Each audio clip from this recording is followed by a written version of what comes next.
हम अभी law of conservation of momentum पढ़ेंगे हम लोग। तो इसके पहले हम देख चुके हैं न्यूटन सेकेंड लॉ में हमने बताया था कि मोमेंटम क्या होता है। मोमेंटम होता है मास इनटू वेलोसिटी। तो मोमेंटम का फार्मूला एक बार हम फिर से लिख देते हैं यहाँ पे। मोमेंटम इक्वल टू होता है मास इनटू वेलोसिटी। ये हो गया मोमेंटम होता है। और मोमेंटम को हम किससे डिनोट करते थे? मोमेंटम को हम p से डिनोट करते थे। p equal to m into v vector. p हमारा जो था ये मोमेंटम था। p जो था ये मोमेंटम था। और मास और वेलोसिटी हम पहले पढ़ चुके हैं क्या होता है। और इसका जो यूनिट होता है मोमेंटम का, यूनिट भी हमने बताया था, यहाँ पे लिख देते हैं। यूनिट होता है इसका क्या आएगा? मास का यूनिट होगा kg इंटू वेलोसिटी का हो गया मीटर पर सेकेंड, मीटर सेकेंड इनवर्स। तो ये इसका यूनिट हो गया। इसके बाद आता है जो हमने टॉपिक लिखा है law of conservation of momentum. Law of conservation of momentum क्या है, इसका स्टेटमेंट क्या है और फार्मूला इसका ड्राइव करेंगे कि किस कंडीशन में मोमेंटम कंजर्व रहेगा, कब मोमेंटम नहीं कंजर्व रहेगा। तो law of conservation of momentum का जो स्टेटमेंट है वो लिखते हैं। स्टेटमेंट, ठीक है। स्टेटमेंट है the total momentum of an isolated system of interacting particle is conserved. तो इसको हम लिख देते हैं।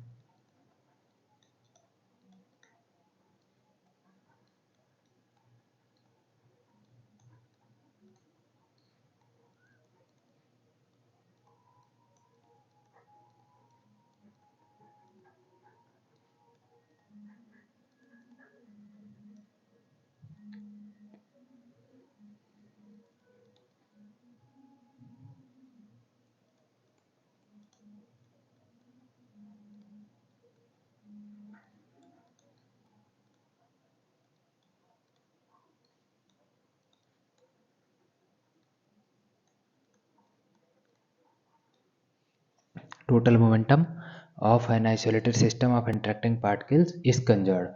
तो इसमें दो तीन चीज़ देखने वाली हैं। पहली बात तो इसमें जो कहा गया है टोटल मोमेंटम के लिए बात की गई। Total momentum of an isolated system of interacting particles. जो भी इंटरेक्टिंग पार्टिकल्स का जो हम सिस्टम मानेंगे वो आइसोलेटेड सिस्टम होगा। आइसोलेटेड सिस्टम यहाँ कहने का मतलब है कि उस सिस्टम पे नेट एक्सटर्नल फोर्स जीरो होगा। मीन्स उस पर एक्सटर्नल फोर्स नहीं लग रहा होगा, तो उसको हम आइसोलेटेड सिस्टम यहाँ पे मानेंगे, जो law of conservation of momentum में लिया जाता है। तो उस केस में जो पूरे सिस्टम का जो टोटल मोमेंटम होगा वो कंजर्व रहेगा, वो इसमें कहा गया है। अब हम यहाँ पे लिख देते हैं आइसोलेटेड सिस्टम का। आइसोलेटेड सिस्टम, जो आइसोलेटेड सिस्टम यहाँ पे बोला गया है, आइसोलेटेड सिस्टम मतलब system with no net external force. System with no net external force, ठीक है। तो ये सिस्टम हो गया। इसके बाद अब हम इसका फार्मूला देखते हैं। फार्मूला इसका डेरिवेशन कैसे होगा, इसका किस कंडीशन में मोमेंटम हमारा कंजर्व होगा, किस कंडीशन में नहीं होगा। स्टेटमेंट जो दिया है इसके हिसाब से हम देखने की कोशिश करते हैं। तो जो हम एक फार्मूला यूज़ करते हैं न्यूटन सेकेंड लॉ से। न्यूटन सेकेंड लॉ क्या बोलता है? न्यूटन सेकेंड लॉ,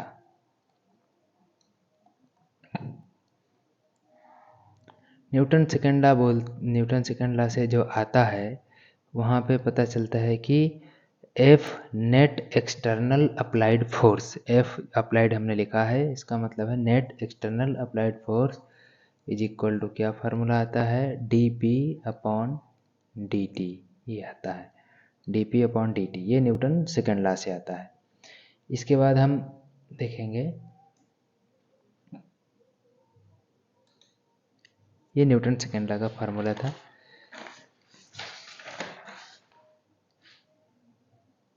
इसके बाद हम थोड़ा सा इस फार्मूले को मॉडिफाई करते हैं। यहाँ पे हमने क्या किया, इसको लिखते हैं dp upon dt is equal to F applied. उसी को हमने लेफ्ट साइड को राइट साइड में लिखा, राइट को लेफ्ट में।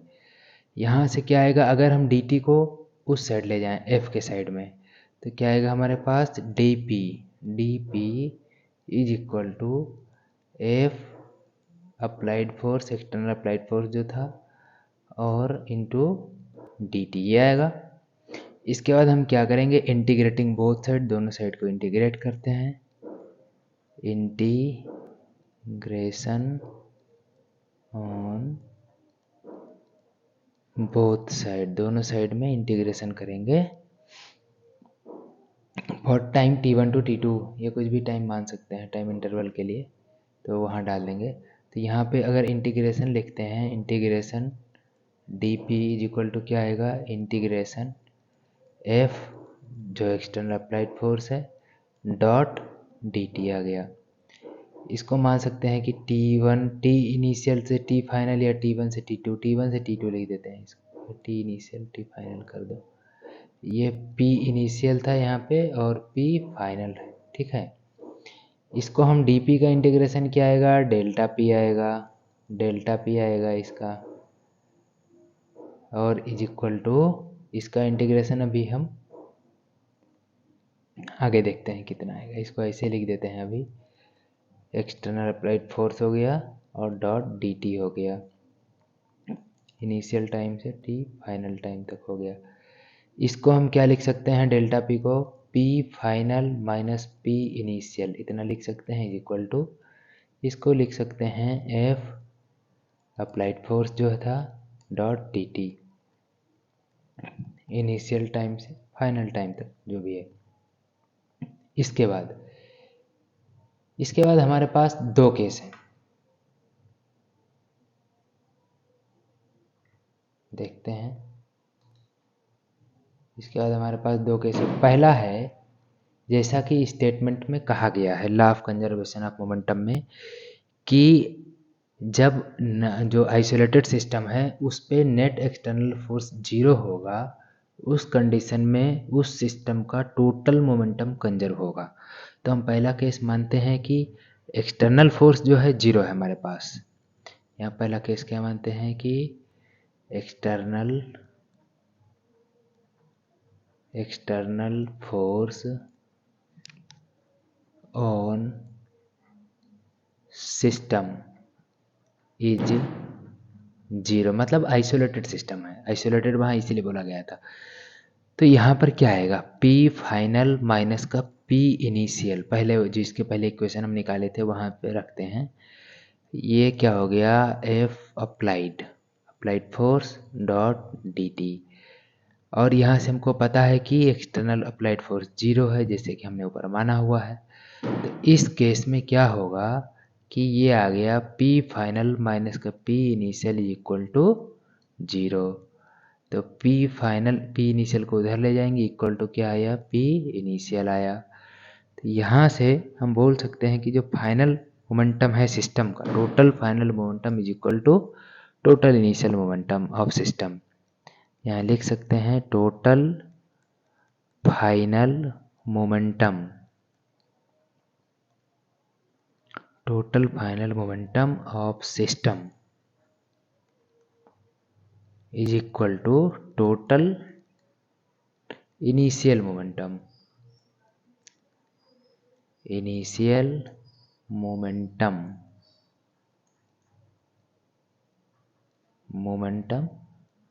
ऑफ सिस्टम, मतलब फाइनल मोमेंटम सिस्टम का बराबर इनिशियल मोमेंटम हो गया।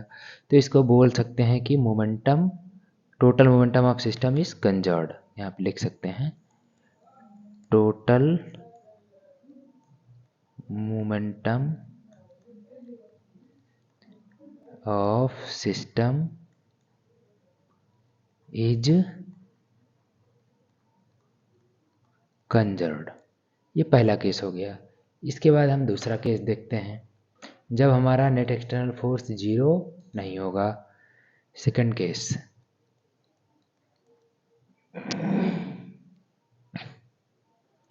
जो हमारा क्या है, एक्सटर्नल फोर्स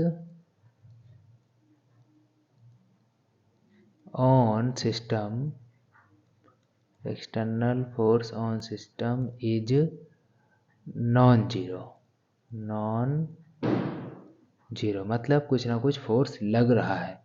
तो उस केस में क्या होगा, वही इक्वेशन से P फाइनल माइनस का P initial is equal to हमने क्या लिखा था, F external applied force dot dt लिखा था, T इनिशियल से T फाइनल तक लिखा था हमने।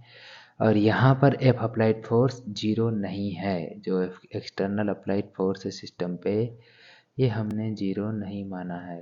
मीन्स ऊपर लिखा हुआ हमने जब जीरो नहीं है सिस्टम पे फोर्स, तो क्या होगा, इसकी जो वैल्यू होगी,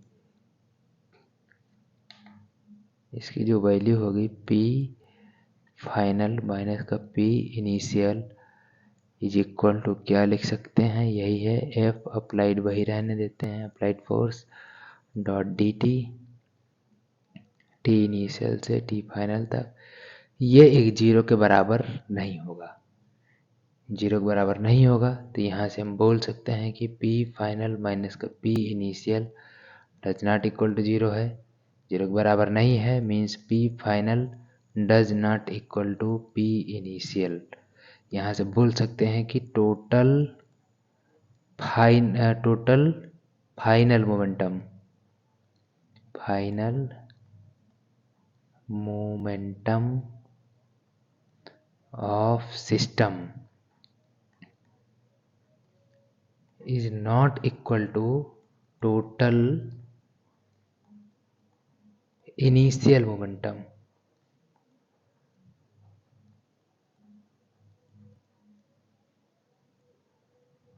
initial momentum of system। यहाँ पर हमने इधर बगल में लिख दिया यूएम। तो यहाँ से एक चीज पता चलता है कि total momentum of system is not conserve, total momentum of system is not conserved. तो ये है law of conservation of momentum, और उसको हमने फार्मूले से दिखा दिया कि जब नेट एक्सटर्नल फोर्स जीरो होगा तब मोमेंटम कंजर्व कैसे होगा, एक तो स्टेटमेंट में और फार्मूले में, और जब नेट एक्सटर्नल फोर्स जीरो नहीं होगा तो मोमेंटम कंजर्व नहीं होगा।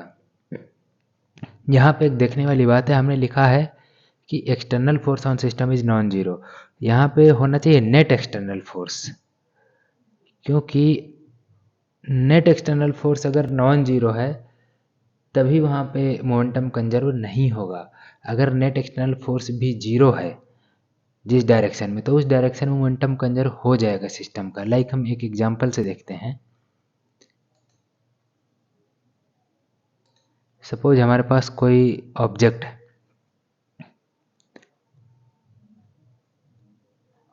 एक ऑब्जेक्ट है, ये मास m है, इस पर ये मान लेते हैं कि एक v स्पीड से आगे जा रहा था, v स्पीड से यहाँ आगे बढ़ रहा था ज़मीन पे, और इस पे जो है मानते हैं कि ज़मीन जो है इस पे फ्रिक्शन लगाएगी, इसको रोकने के लिए फ्रिक्शन इस पे पीछे की तरफ लग रहा है, एफ फोर्स लग रहा है फ्रिक्शन, ठीक है। और इस पर जो है एक आगे की तरफ फोर्स लग रहा है, सपोज एक फोर्स हम कंसीडर करते हैं, वो भी एफ फोर्स लग रहा है। ये सपोज ये F1 मान लेते हैं फ्रिक्शन को, और इसको F2 मान लेते हैं। F1 ये जो है ये फ्रिक्शन फोर्स है, यहाँ लिख देते हैं, ये क्या है, फ्रिक्शन फोर्स है। तो एक फ्रिक्शन फोर्स हो गया, एक F2 हो गया, एक्सटर्नल फोर्स हो गया जो इस पे लग रहा है बॉल मास पे। अगर हम मानते हैं एक कंडीशन में कि F2 is equal to F1, मतलब दोनों अगर फोर्स बराबर है, तो जो मास m है उस पे नेट एक्सटर्नल फोर्स कितना आएगा, net external applied force, net force हम देख रहे हैं इज इक्वल टू आएगा, F2 हमारा प्लस x में है, F2 को हम प्लस में रखेंगे और F1 माइनस एक्स में है, माइनस F1 रखेंगे, और चूंकि दोनों इक्वल है इसलिए इक्वल टू 0 हो गया। अब नेट एक्सटर्नल फोर्स अगर इसका हॉरिजॉन्टल डायरेक्शन में 0 आ गया तो इस मास का मोमेंटम जो है वो हमेशा कंजर्व रहेगा, ये आगे चलता जाएगा, इसका मोमेंटम जो है कंजर्व रहेगा। इसका मतलब यहाँ लिख देते हैं अप्लाइड फोर्स इक्वल टू 0 आया। इसका मतलब यहाँ पर ध्यान रखना है नेट एक्सटर्नल फोर्स देख रहे हैं हम लोग, टोटल